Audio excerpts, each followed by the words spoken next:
In the spirit of commissioning the future, what we have here is 3 different broadcasters, each with a different approach to convergence. Well, we'll start with Kate Colton from Channel 4.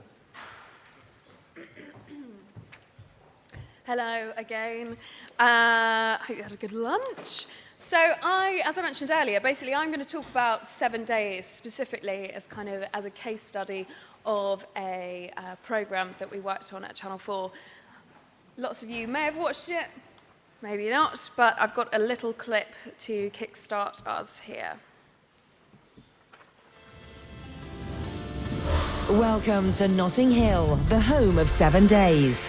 Welcome to a new reality, the home of ChatNav. Do you know what Laura called it the other day? TwatNav. Multi-platform from the beginning, 7 Days was a real-time interactive documentary series following people living in Notting Hill. It's called 7 Days. It starts on Wednesday, 10 p.m, Channel 4. What's it about, James? The sort of new spin on it is that Channel 4 have set up a website called, terrible name, ChatNav, where viewers can email the people who are taking part in the soap and offer them advice. If I was watching the show and I was writing on this, I wouldn't write nasty things. And even if I didn't like the characters, I probably wouldn't write nasty things. But some people, they're quite vindictive. The ChatNav facility of its website invited the audience to interact directly with the contributors as the series was being transmitted. What's that blonde bird called in it? The other one? Sam. Is that Annie? Samantha, the model girl. No, not that one. Is she a model? You don't have to excuse me. I feel like I've had a bit of a bashing.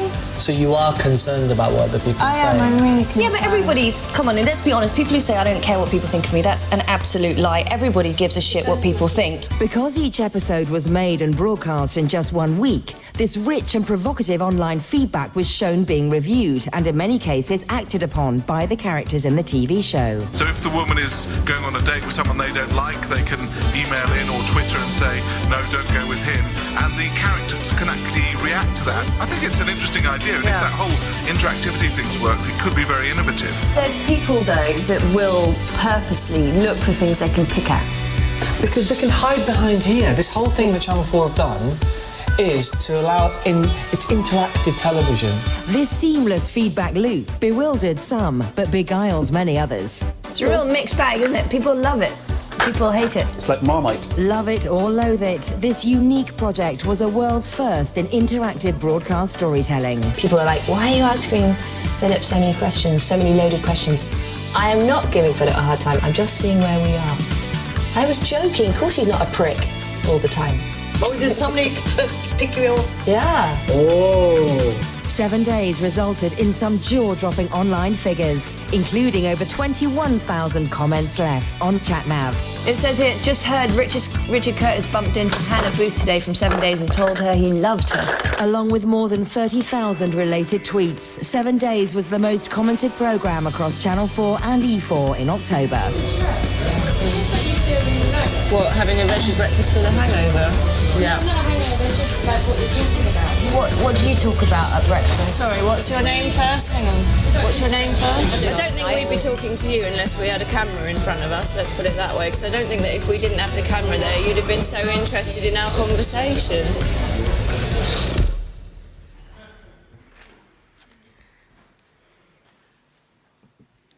Bear with me, caller.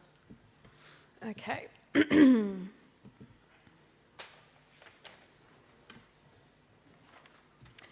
So that was 7 Days. It was an observational documentary series, and we followed this cast of characters that lived and worked in Notting Hill, real time. We made 8 episodes. We made each episode in 7 days. We took the title and obviously employed that kind of logistic element of production in the title, which was an interesting choice. And yeah, we turned it around in 7 days and put it out. So basically the audience could interact real time with the cast, and you saw there lots of elements of the audience interacting with the cast and therefore affecting the narrative of the programme throughout, which was pretty interesting. The only problem with it is that not many people watched it. So we haven't revisited it, but there are many, many kind of winning examples of lots of things that we learnt along the way. And we're really proud of it still as a broadcaster, as in we tried this experiment and lots of things didn't work, but then lots of things did. And so it's just kind of how do we move forward and how can we move along that track but take all the winning elements but come up with something new. So that's particularly what I'm interested in at the moment. So let's move on to... So how did it come about? Because I get asked that question a lot, as in, well, if I've got a TV idea, who do I come to at the channel? And if I've got an online idea, which I don't hear so much actually, but who do I come to? And with 7 Days, basically Studio Lambert, who we've obviously worked with for a long time, Stephen Lambert came into the building with this idea, and we all really liked it. Simon Dixon was the commissioner, and he loved the idea of this kind of real-time, quick turnaround documentary series where the audience could potentially interact with these people and influence them and their lives. So we went forward. We obviously saw that it had massive cross-platform potential. So we put a brief out to lots of companies, and a range of companies came back in and pitched, and Holler actually won the pitch. Holler started out primarily more as a marketing company, I think about 10 years ago. They've been going for a long, long, long time, but increasingly they picked up, they've been working on a lot of digital projects with us, for increasingly so over the last couple of years. And logistically, how it worked is that obviously we had the relationship with Studio Lambert, there was Channel 4, then there was Holler. There were kind of three of us really having to work quite closely together. And practically, on the ground, what happened when we kick-started, we had the Holler team embedded with Studio Lambert. And they're probably only there embedded with the Studio Lambert team, production team, on the ground from about a week before TX. And kind of, with hindsight, really, we probably should have embedded those teams kind of a lot earlier. So, the results. Now, what you can see there is the traffic spike. So this was first episode that went out, and it was a really interesting time. We were all really, really excited. We'd kind of ran this massive marketing campaign in advance of 7 Days. I don't know if anyone remembers it. Also, whilst I'm there, do feel free to shout with any questions whilst I'm going. When did it air? It went out November 2010. No, daytime. Daytime, it went... Prime time, it went out at 10 o'clock. 10 o'clock on a Tuesday night. And we ran this massive marketing campaign, and it was quite interesting because obviously we'd said farewell to Big Brother, and we had to take quite an interesting we had to think carefully about the note we took with marketing, because it was kind of, we didn't want to say, well, this is the next Big Brother, because it absolutely wasn't. But because it was a programme that we were making in 7 days and turning it around, and it was very much like, we don't know what we're going to get, I suppose the marketing campaign itself had to be quite kind of, teasing, and really we went with lots of lines like, a lot can happen in 7 days, and there were lots of question marks, because for us and ourselves, it was really one big question mark as to what was going to happen. So obviously, what we've kind of geared up then is a really, really kind of intrigued audience, because they hit this programme Tuesday, 10 o'clock, and they're like, well, what is it about? It's called 7 Days. Because of the quick turnaround, we couldn't even really write anything in the listings. So the press listings were like, oh, we just follow some people in and around Notting Hill. So everyone's still a bit like, what is this? And the EPG isn't telling them anything more. And then we run the pre-title with lots of kind of, bits of reality and exciting kind of drama. And then literally at the end, go online now. And then the URL. And people were still a bit like, what is this? What am I watching? So then that happened. Because people were like, great, I can find some answers explanation as to what this program is about. And this crashed the site. So I had a really, really painful experience. We all did, sat there throughout the first TX, when I think there were 14 calls to action. Go online now, go online now. And we had the tech team frantically trying to resuscitate the website. And it didn't work. So people were obviously just hitting channel4.com/7 days, and we were returning back nothing. Which was, for us,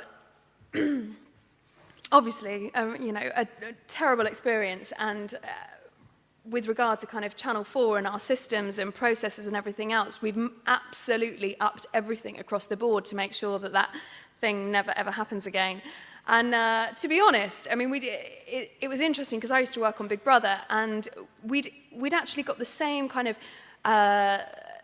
level of kind of, stability with regard to the site. We tested it to the same levels that Big Brother used to be hit at during kind of peak times, and it survived. So it's just quite interesting how all those ingredients combined, a little bit of mystery and intrigue, coupled with a massive marketing campaign, and then a program that people still weren't sure what it was about, and then a massive call to action saying, go online now, 30 seconds in.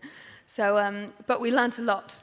And just with regard to the editorial around that, it was quite interesting how the online activity absolutely did begin to kind of transform the narrative of the programme and totally mould and shape it. I mean, some examples, you got a little sense of it there, but you often saw Cassie at her laptop. That was the brunette lady. And she's a mum at home, and she would spend a lot of time on ChatNav, as it was called, and she was, just obsessed with it. And she totally, changed her life. She'd be forever kind of questioning herself and her relationship and all these different things. But then more practically, there was a couple of characters in there, a lady called Suzanne, who her 27-year-old son, Ben, lived in the house with her.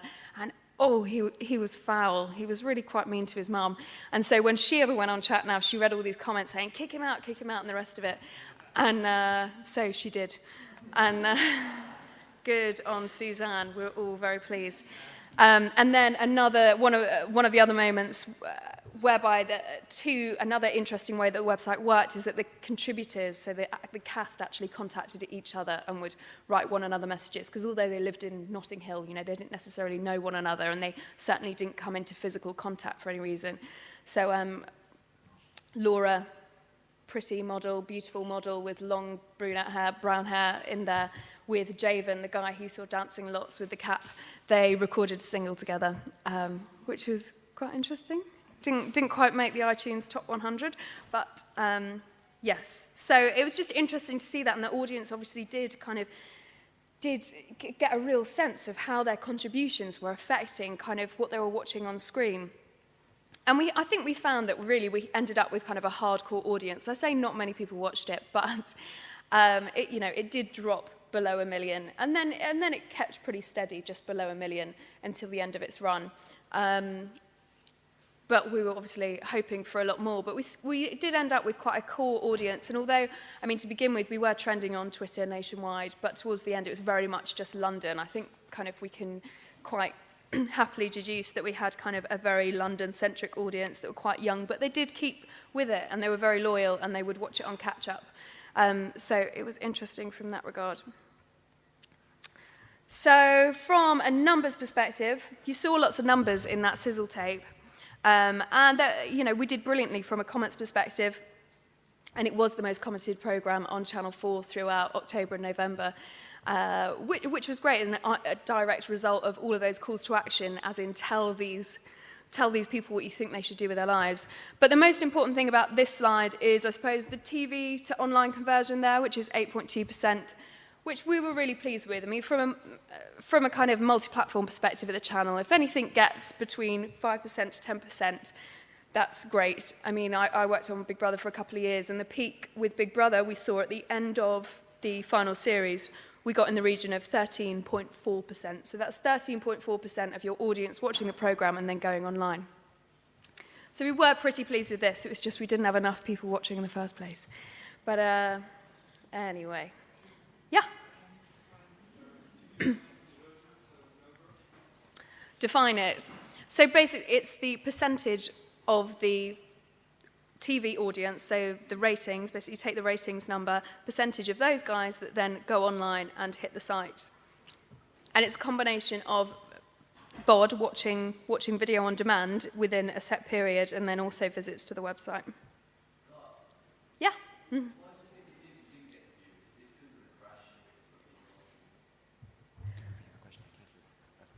So this chap's just asked me why I think we didn't get the viewers, as in do I think that the website crashing on episode 1 made a difference? Or why? Yeah. Ultimately, somebody said to me the other day, well, the tagline that we ran with was, a lot can happen in 7 days. And it's kind of really, it should be, a lot can happen in 7 days. Well, not actually. No, it doesn't really.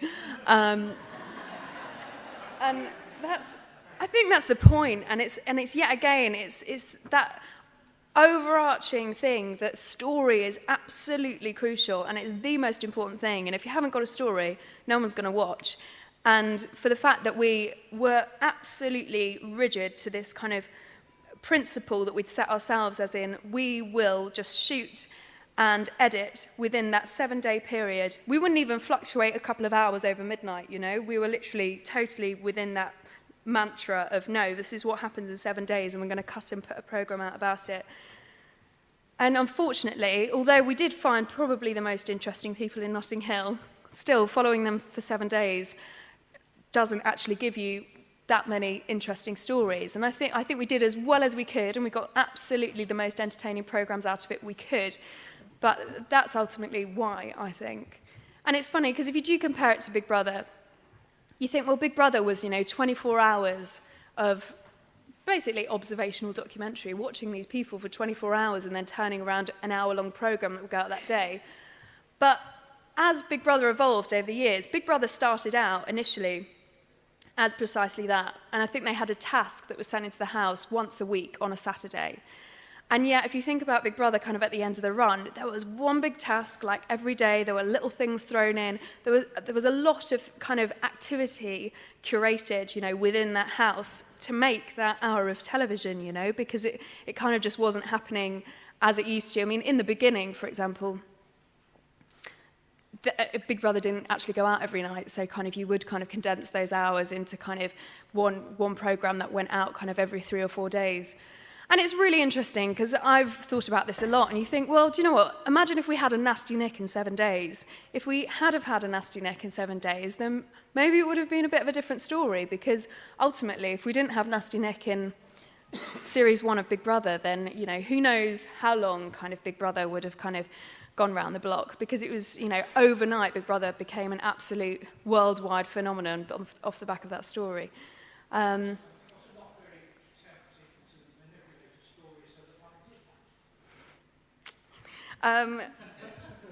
Well, exactly that, tempting, but nobody did. Nobody did.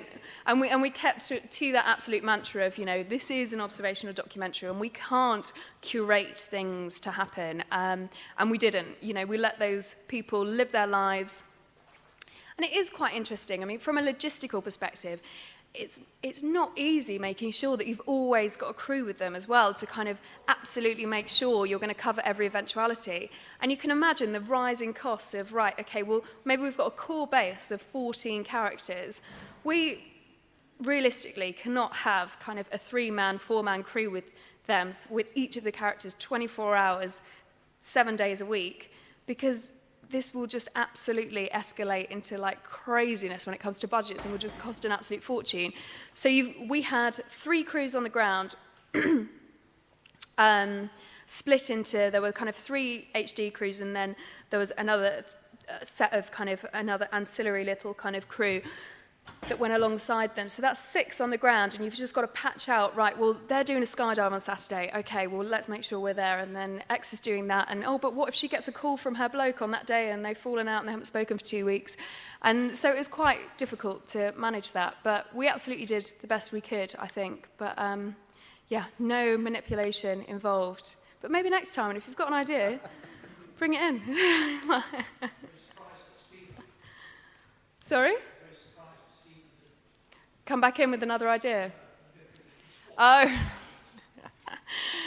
Yeah, well, you can pick that up with Stephen, but from where I was sitting, it was very much as it was. And I was embedded with the team, actually, with the Studio Lambert team.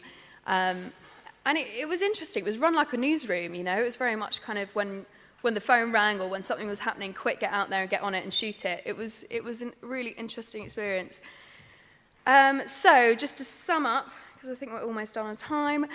The good, it was very much a truly cross-platform project, and it was a fantastic example of the integration between TV and online, working as best as it could.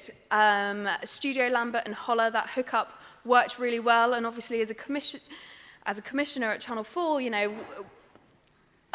we have to spend a lot of time thinking about, right, well, they're an accomplished TV production company. Is there kind of a digital counterpart that we can hook them up with? Or, is it best that they perhaps try and nurture their own kind of digital arm within their company? Like, for example, Fresh One have done, Tom Kenyon's in the audience here who does that over at Fresh One. But yeah, it was a brilliant example of that. And for me, I think it did push the form. It was an example of telly that maybe didn't really work as well as it could have, and absolutely didn't contain the best stories, but it did experiment. And we absolutely want to go that next step and experiment further and see kind of where we can go on that track. The bad, one key point about the project was that it totally highlighted the differences in production timelines between TV and online. It's really interesting because online, I think, really, you can go to both extremes, right? If you want to run a project on Facebook or on Twitter, then you'll be fine. You can be really agile and, just stick with a platform that's just there. And editorially, you can be really agile. But when you're building a platform, it's a different story. And so we had this TV program that was just evolving at a rate of knots that was kind of changing all the time from what kind of maybe the original proposition was. And then alongside that, we were trying to carry on building the website that we'd committed to build 4 months previously. And it was just a difficult thing to do. So, that's learning in itself, as in, right, well, if we ever want to do something like this again, fast turnaround, let's not attempt to build our own platform because it's just not going to do the job at the end of the day. And then the ugly, I suppose the biggest thing was the real-time contributor management was really tricky.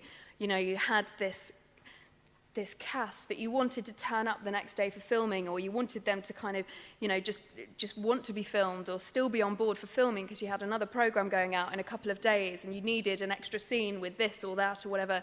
And yet they were there on ChatNav reading about how somebody thought that they were an effing bitch and this, and you should never speak to your mum like that, and why are you doing that, and questioning them all the time. And it was just quite hard to manage that balance because these people had signed away their lives to be blasted open to the public. So although we had moderation on the site, it did require a lot of careful management. And so, yeah, just to finish up, I suppose the ugliest bit of it all was that we all worked really, really hard and nobody did watch it. But lost a few stone along the way and the rest of it, but had a big holiday at the end.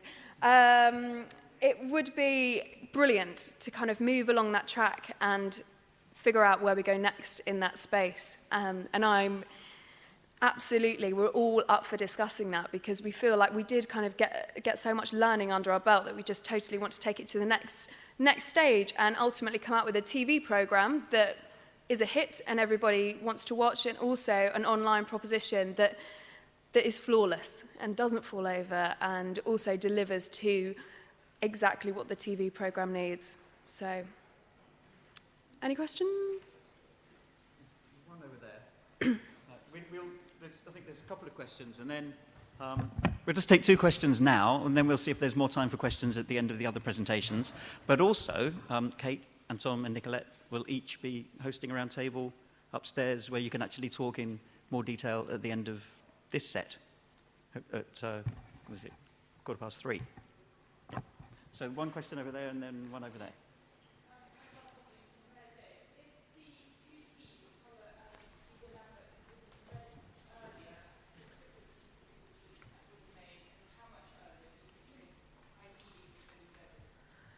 Okay, I think really... Sorry. I was just asked whether it would have made a difference if Studio Lambert and Holler were embedded at an earlier stage, what difference that would have made, and at which point they should have been embedded. Ultimately, if we did this project all over again, I would have said from the moment that Holler were kind of brought on board that, yes, you're in the office with Studio Lambert, really, whether it be kind of one man in the office and then, you end up kind of fleshing that out.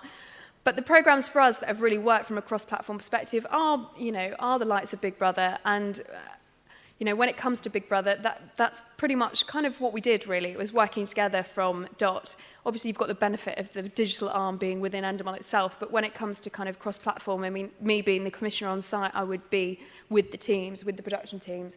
So, yeah, absolutely, I would say that we went right from the beginning. And then also, ideally, really, it's a kind of united company, be it one production company or 2 that have been working together that come through the door with the idea. And, you know, they've worked on it from absolute inception, and there's no sense of bolt-on.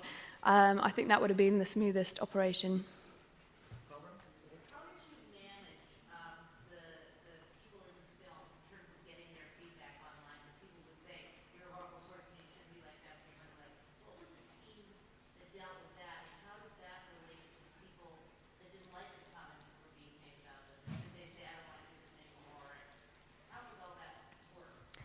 Okay, so yeah, there were a few moments of, I'm not doing this anymore. Oh, I'm sorry, Mark. So I was just asked. Basically, how did we manage the contributors when obviously they were reading all of these comments about themselves and then they were expected to kind of turn up for filming the next day?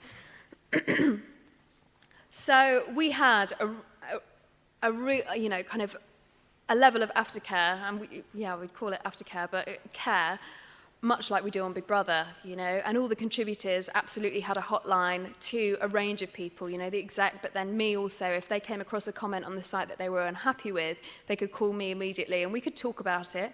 And I wouldn't necessarily be like, yep, absolutely, it's coming off. We would talk about it, and often it would be, well, yeah, there is one bad comment that says your hair looks a bit shit, but how about the other 12 that say you look absolutely beautiful? And the contributors were fantastic, as in they totally did come round to a kind of different way of thinking. And it's just weird putting yourself out there. It's like when anyone makes a decision to be, yeah, I'll be on Facebook or I'll be on Twitter, or you do go that next level and you do participate in something like this where all of a sudden people will comment about you and the rest of it. Some of them dealt with it brilliantly from the off, as in, I don't even care, you know, Sam, the blonde girl. I mean, she's kind of been, I suppose, a little bit in the public eye here and there. She used to be in Hollyoaks. She really didn't care. But then a few others that did, you know, we would up the moderation level, and we were kind of constantly tweaking that. And we did, quite near the start, add in another layer of moderation. But it was, ultimately, everything was pre-moderated, and anything that people were really unhappy with would be removed. And yeah, it was an ongoing discussion, daily.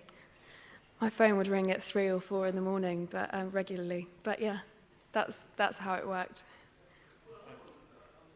Sorry, there's no more time for questions now. We need to move on to the next one. But like I say, there will be a round table upstairs where you can actually ask questions for about half an hour if you want to. So Nicolette Knoll from VPRO. Thanks, Kate.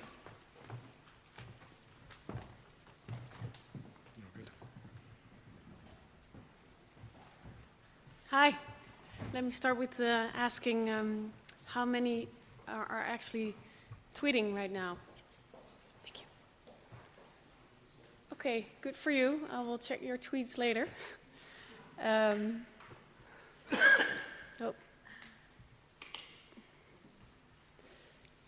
me just get this up and running. Okay, so I am looking at a media-wise public. It's you. So people that know how to use media, and will probably not only listen to me, but will tweet and read the tweets of others while I'm talking. And maybe you're looking at my LinkedIn page to check whether it's really true what Mark said about me. Or you're just checking your email to see if your production is still on track while you're here in Sheffield. So my name is Nicolette Knoll, and I'm an executive producer for the VPRO, and I produce Transmedia projects at a public broadcaster in the Netherlands. And my goal is to share my point of view on new forms of media and how productions can improve.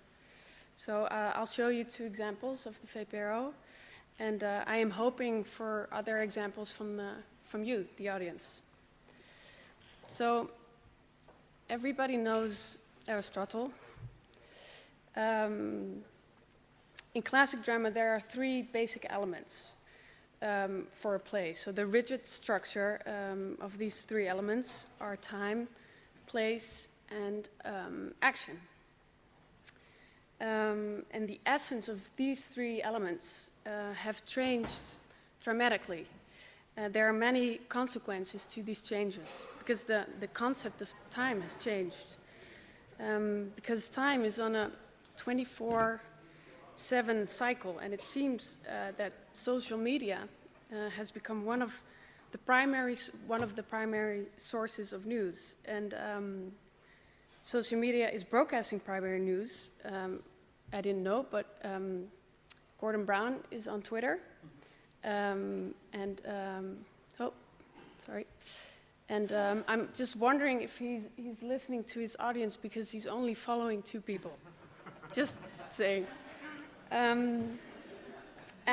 So social media is broadcasting primary source news around the clock, and people can consume that whenever they want. And there's video on demand. There is also, they can watch whenever they want to watch. And also the concept of place has changed. So we no longer wait for our media, and we just go out and get it. And before, the whole family would sit in front of the television, giving the person with the remote control the ultimate power on choosing the program. And we no longer have dedicated places where we have to watch. So with the introduction of new devices like the smartphone, the laptop, tablets, etc., the places where we watch has few boundaries. And I personally would look BBC if the iPlayer didn't have geo-blocking, but that's a whole other discussion. In some cases, it's actually better to be at the place where the story is about. So we can even add a new dimension to a place by augmented reality, for example, where reality and virtual world converge. And then there's action. The action in classic drama was linear, and now, with the advent of new technologies, non-linear stories are now very much possible. And for example, web documentary has the abilities to simultaneously use 2 opposite concepts, so structure and freedom. And that's exactly what the media user of today wants, I think. So, in the past, going to the movies or sitting in front of the TV or listening to the radio, that was the only way to consume media. And so time was defined, and there were no other options. And often people used to watch together because both time and place were predefined and static. So, for example, everybody would watch Fawlty Towers. They only made 12 episodes. I never knew this, but... Sorry? 13 even. Oh, sorry, 13. And they would speak about the episode they watched the next day. So there was a shared experience on many levels. And now I've noticed that at work, if I and some other people have seen the last episode of Dexter, we can't talk about it because not everybody has seen it. So we will have to organize secret meetings at the coffee machine just to make sure that we can discuss the latest ins and outs of the series. So today, media experience offers advantages in self-determination of time, place, and action to some degree.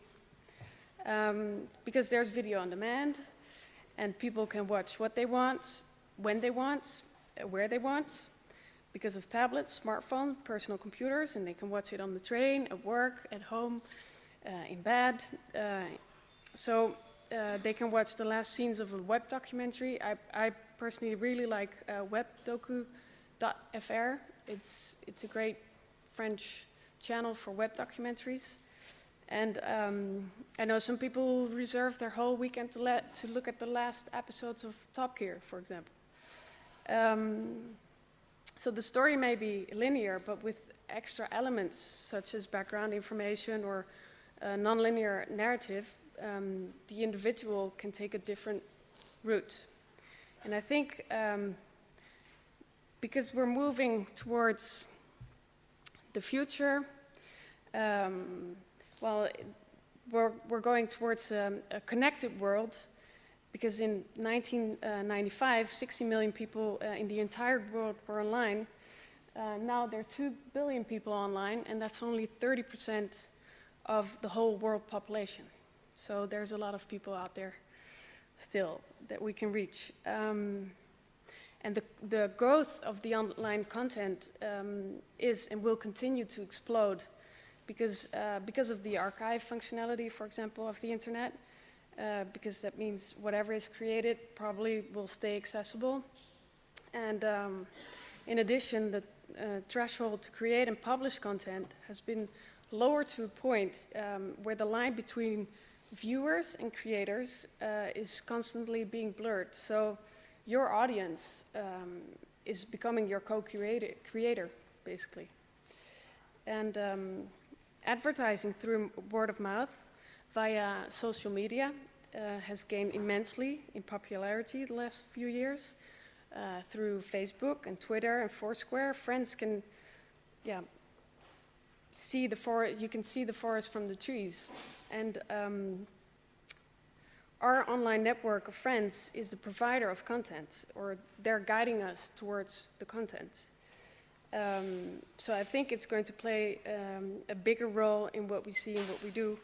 And with this in mind, it's our challenge as producers to find a way to include our public in the story we are trying to tell, or how to tell it.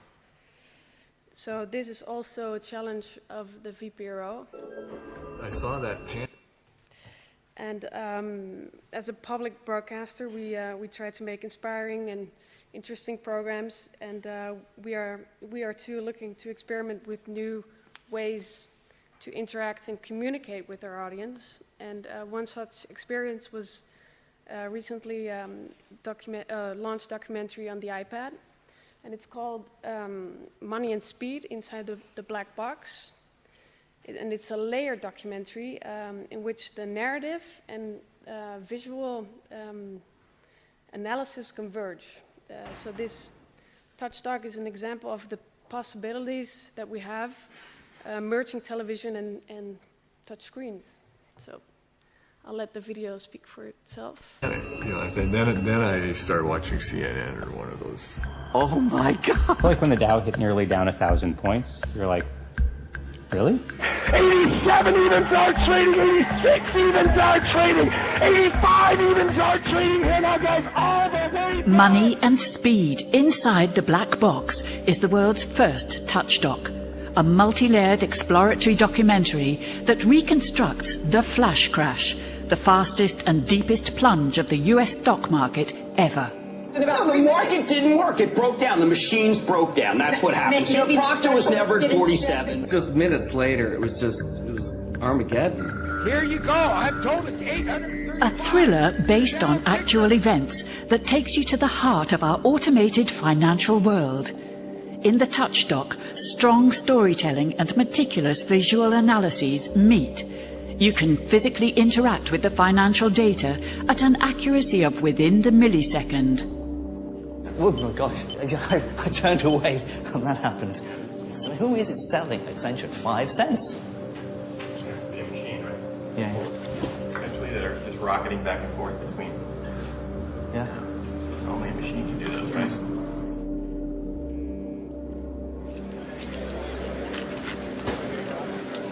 Get background information at any moment. See the possible impact on the financial sector of a nuclear attack on Wall Street. Share your personal flash crash stories and theories, or keep up to date with live data from the world's most important financial markets. A rare opportunity to experience what's happening inside the black boxes of our rapidly evolving financial markets. This touch doc shows what a merging of our television and computer screen can bring.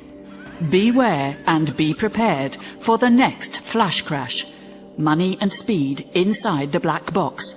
Now available for iPad in the Apple App Store. So you could go out for a cup of coffee and come back and find that you'd lost $1 billion. That would ruin your day.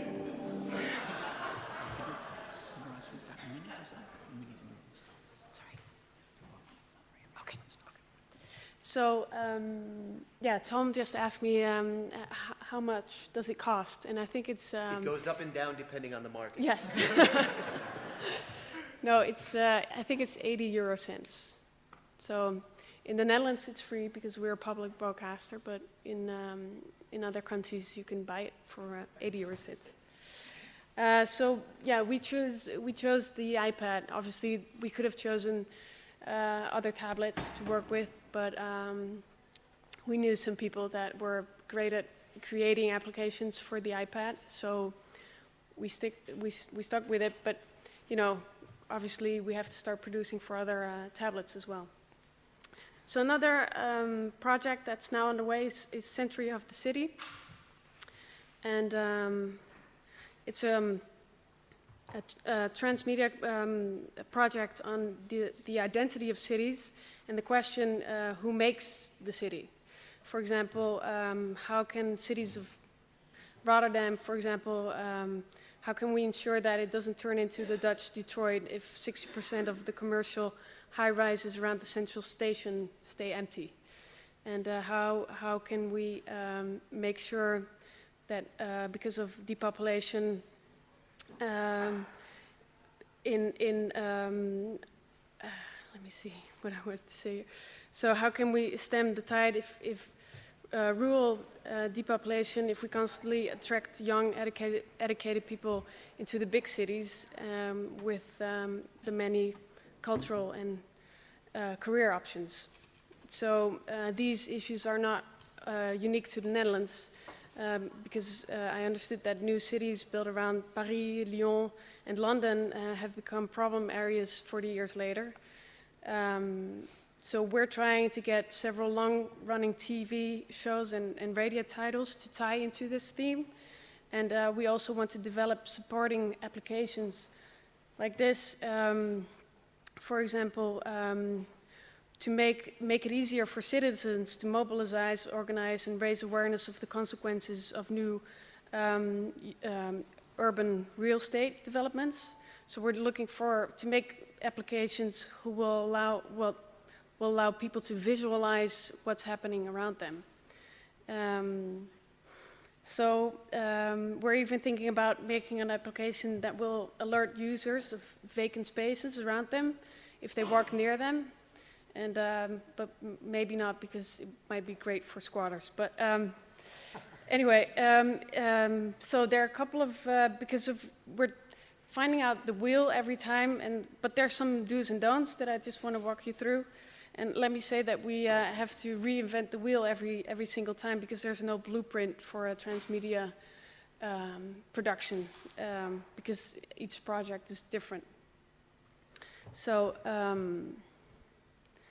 So the do's, somebody just told me, I don't know if she's still here, Kathy, that content is green as long as the story is good. That's the most important. What really worked for us is to get people together from different disciplines. So front-end developers, interaction designers with TV makers. Well, the people that you least expect have the most ideas. So. Well, give people time to adjust to the idea of using social media or doing it differently, and financially try and get extra money to innovate and to be able to experiment. And the don'ts, well, what I found, our public broadcaster has a lot of people around 50, 60, and obviously if they don't like the idea, you can push it, and our R&D department can push new technical applications. But if they're not interested, it is just a very detailed technical gadget on the shell.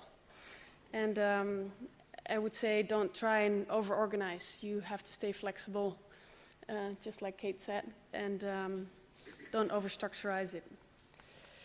So. I think I'm done. Sorry, there's really no time for any questions now, because we have to finish here to have the who's who. Charlie will kill me if we overrun, which we seem to be doing a little bit at the moment. But there's a round table upstairs, so you can ask. You will have half an hour to ask these questions. So I'm very sorry, but over to you, Tom. Tom Coke, PBS. I'll be quick, I guess. We have to switch machines, is that right? Well, let me just start while he's doing that. And what Nicole just said, and echoing everyone here, is that, first of all, there's no common platform. We reinvent the wheel every time we start a new project, it seems. We all, as broadcasters, take dramatically and radically different approaches to new media, which creates, unfortunately, a big problem when we try to create global content or content that we can share across broadcasters. One possible way, and by that I mean this. When you say I have a TV idea, I know immediately all I care about is the content. Whether it's HD or NTSC or PAL or whatever, that's a given. We know what that's going to be. In other words, there's no real discussion about the text, the technical specifications. All I care about is the content, 60, 90, 2 hours, 100 hours, whatever the case is. When it comes to new media, everything's turned on its head. Everything first begins with the technical content. How is this going to be delivered? What's it going to look like? How are the problems we're going to face with real-time interaction or whatever the case is?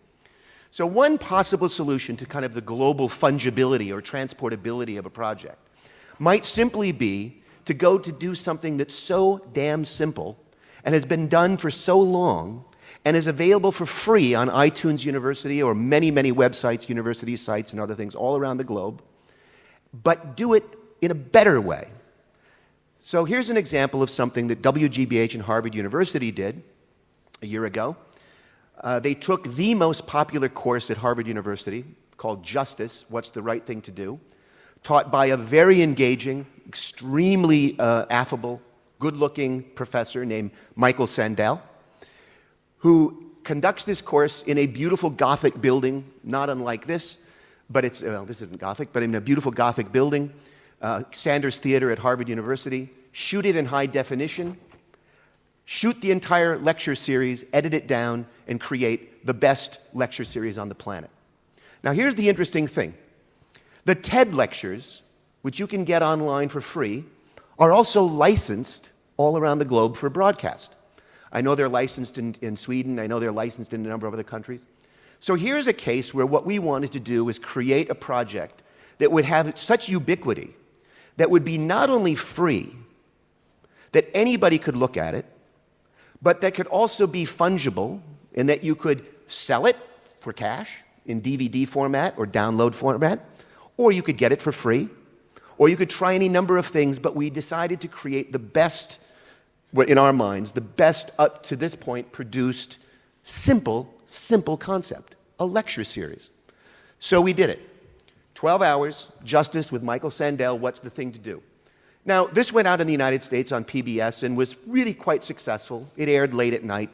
But we managed, even though it's for free on iTunes U, it's for free on YouTube. We still managed to sell tens of thousands of DVDs, which is rather remarkable, at $30 a pop. So here's the next case in this point. I wanted to know about transportability. Where's our friends from NHK? They were back there somewhere. So here we've got the NHK website. This is exactly, I'm in a lecture, I'll call you back.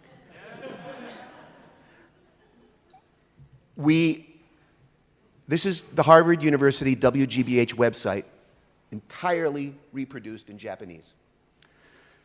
So what we did is the Japanese wanted to license the project. They had the thing. They have 12, and NHK wanted to license it. They have 12 program hours. Nobody knows what to do with it. It's not a science show. It's not a history format. It's not a reality program. It fits no existing slot. Nobody has a clue what to do with this. So what do?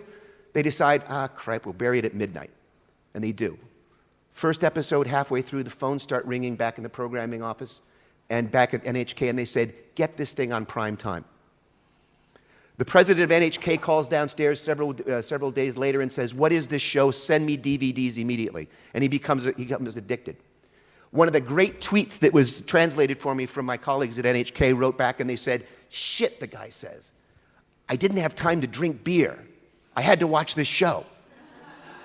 To me, that's serious commendation. For those of you who know my love of beer. The concept about this, though, and where's the interactivity in this and how is this convergence? The idea is, first of all, we have a basic TV show. But then what we wanted to do is create something that not only is the TV show, but also is, in fact, the lecture that you participate in. Now, you're not involved in real time with the students in the classroom. That's what you're watching, the 12 episodes. But what we've done is we created a whole series of communities where you could create your own community, whether you're in a club, troop, church, synagogue, whatever the case is, whatever school. You could create a world of conversation about the concepts that were here. And for a year, the funding has since run out, but for a year, you would be moderated by Harvard University professors and Harvard graduate students so that they could moderate your discussions about the issues raised. And the issues raised range from murder to abortion to same-sex marriage to any number of sort of general topics that you would get in an introductory philosophy course in any major university. It was very successful, but let's go back to the Japanese case. Again, we wanted to create something that was fungible. Well, the Japanese broadcast this thing, and then they moved it to prime time, and they got big audiences, but beyond the audience, they got huge commentary, both in the newspapers, Twitter feeds, all sorts of various activities. They put it up for the first time. This is one of the first tests they did to put it on their digital VOD service. Biggest downloads they've ever had. They put it out on DVD sales. It launched on December 12th. You'll see it actually it went out on December 12th. By December 31st, they made back their advance to me and made millions. It's such a simple concept, and it really worked. This same experience then happened in Korea. It's happened in Taiwan. The program's now been licensed in New Zealand, Argentina, Brazil, Sweden, Canada, the United States, and the BBC aired an entire season earlier in the year. I believe it was in March. There was an entire season dedicated to the concept of justice. So the notion here that we try to go out, and this goes back to the don't over-organize and don't make it too technically complex. This is a very simple concept that simply worked. Now, do I predict that we could do another one like this? I mean, after all, we're dealing with universal topics, with justice, morality, right, wrong, that sort of thing. Could we do this with astrophysics? I don't know. I doubt it. Could we do it with something else? I don't know. But think about the other thousands of possibilities. In every one of your countries, I guarantee you, there's probably some incredibly charismatic professor or speaker or something to create a very, very simple concept and get it out there. That was just one idea. That's sort of a feel-good story. Now I want to tell you sort of what happens when the shit hits the fan. And it's not about this project. We all love the idea of convergence and interactivity, but what happens? Did you know that actually Tupac Shakur is alive and well in New Zealand? We know this because it appeared on the PBS NewsHour website recently. In fact, if you look at this article from Le Monde, for those of you who don't speak French, come on, where are you? How do we get out of this? Publicité, there we go. There it is. Tupac's still alive in New Zealand. Why? The site of PBS was hacked by pirates over WikiLeaks. There have been a lot of WikiLeaks stories they've done. I know the Australians have done a couple, ABC. I know the Swedes did a really good one. Swedish TV did a really good piece on Assange. Well, we did a piece for Frontline, our news current affairs program, called Wiki Secrets, which is basically looking at the life of Bradley Manning, the tragic young man who's sitting now in Fort Leavenworth in Kansas to be tried probably sometime soon for having given up the 250,000 documents, top secret documents that he was able to get access to that went out on WikiLeaks. We aired this show And when we do these kinds of shows, and all Frontlines, in fact, all PBS shows have very elaborate websites built into them, but Frontline especially offers and allows a great deal of feedback, pro and con. It is moderated, it is it is cleansed for language and so forth. But effectively what we do is we put up what the people say. And as you might imagine, there were some very, very harsh reactions to public broadcasting's take on WikiLeaks, Julian Assange, and Bradley Manning. Well, we can't change the facts of Bradley Manning's life and who he is and the somewhat complex background of his life and so forth. But what we also discovered is we can't control our own fate in terms of what we put up and what happens. And this is where one has to be careful. Tupac Shakur is alive in New Zealand because we got hacked, both PBS and Frontline. What happened was, even before the program aired, WikiLeaks decided to put up a counter interview with the journalist who was making, this is Marty Smith, who is the journalist who did the Wiki Secrets film for Frontline. But this is a counter interview where Julian Assange has an exchange of an hour with Marty Smith. It's incredible, but it's very interesting. This came out before the Frontline program was broadcast. It came out a day or two before. So they already smelled a rat, or they decided that there was a rat.